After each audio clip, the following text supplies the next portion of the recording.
ফের ধাক্কা খেল সিপিএম এর ঘুরে দাঁড়ানোর স্লোগান। বিধানসভা নির্বাচনে বিপর্যয়ের পর 6টি পুরসভার ভোটে মানুষের মন বোঝার বড় সুযোগ ছিল সিপিএম এর কাছে। আর মানুষ যে এখনো তাদের দিকে ফেরেনি তার একটা ইঙ্গিত অন্তত পুরো ভোটের এই ফলাফল থেকে মিলল। হলদিয়া ধরে রাখলেও সিপিএম এর গড় হিসেবে পরিচিত দুর্গাপুর পুর নিগম 15 বছর পর বামেদের হাতছাড়া হলো। সেই সঙ্গে 10 বছর পর উত্তরবঙ্গে ধূপগুড়ি পুরসভা হাতছাড়া হলো সিপিএম এর, যা আলিমুদ্দিনের কর্তাদের উদ্বেগ আরও বাড়ালো বলেই মনে করছে রাজনৈতিক মহল। মূলত গ্রাম দিয়ে ঘেরা ধূপগুড়ি পুরসভায় সিপিএম এর এই হার অত্যন্ত তাৎপর্যপূর্ণ বলেই মনে করছেন রাজনৈতিক পর্যবেক্ষকরা।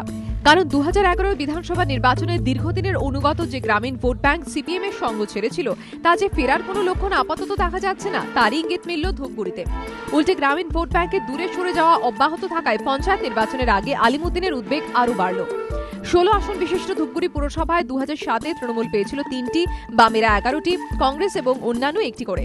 এবার তৃণমূল একাই দখল করেছে 11টি আসন, 11 থেকে কমে বামেরা 4, খাতাই খুলতে পারেনি কংগ্রেস, অন্যান্য একটি। তাৎপর্যপূর্ণ বিষয় হল 2011-এর বিধানসভা ভোটের ফলে নিরিখে কংগ্রেস জোট ও তৃণমূল জোট এবং বামেরা 8টি করে আসনে এগিয়েছিল। এই নিরিখে ধূপগুড়ি হাতছাড়া হওয়া সিপিএম এর কাছে যেমন উদ্বেগের বড় কারণ, তেমনি উত্তরবঙ্গে দলে ভিত্তি আরও জোরালো হওয়ায় স্বাভাবিকভাবে উৎসাহিত তৃণমূল। এদিকে ধূপগুড়ি ধরে না রাখতে পারার পাশাপাশি দুর্গাপুরে বাম দুর্গ ধসে যাওয়াও সিপিএম এর কাছে যথেষ্ট চিন্তার।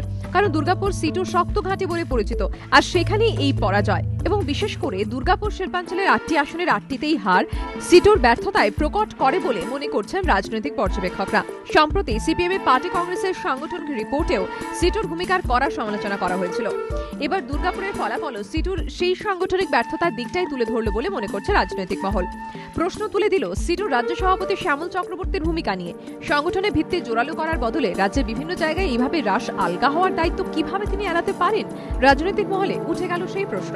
এবিপি আনন্দ।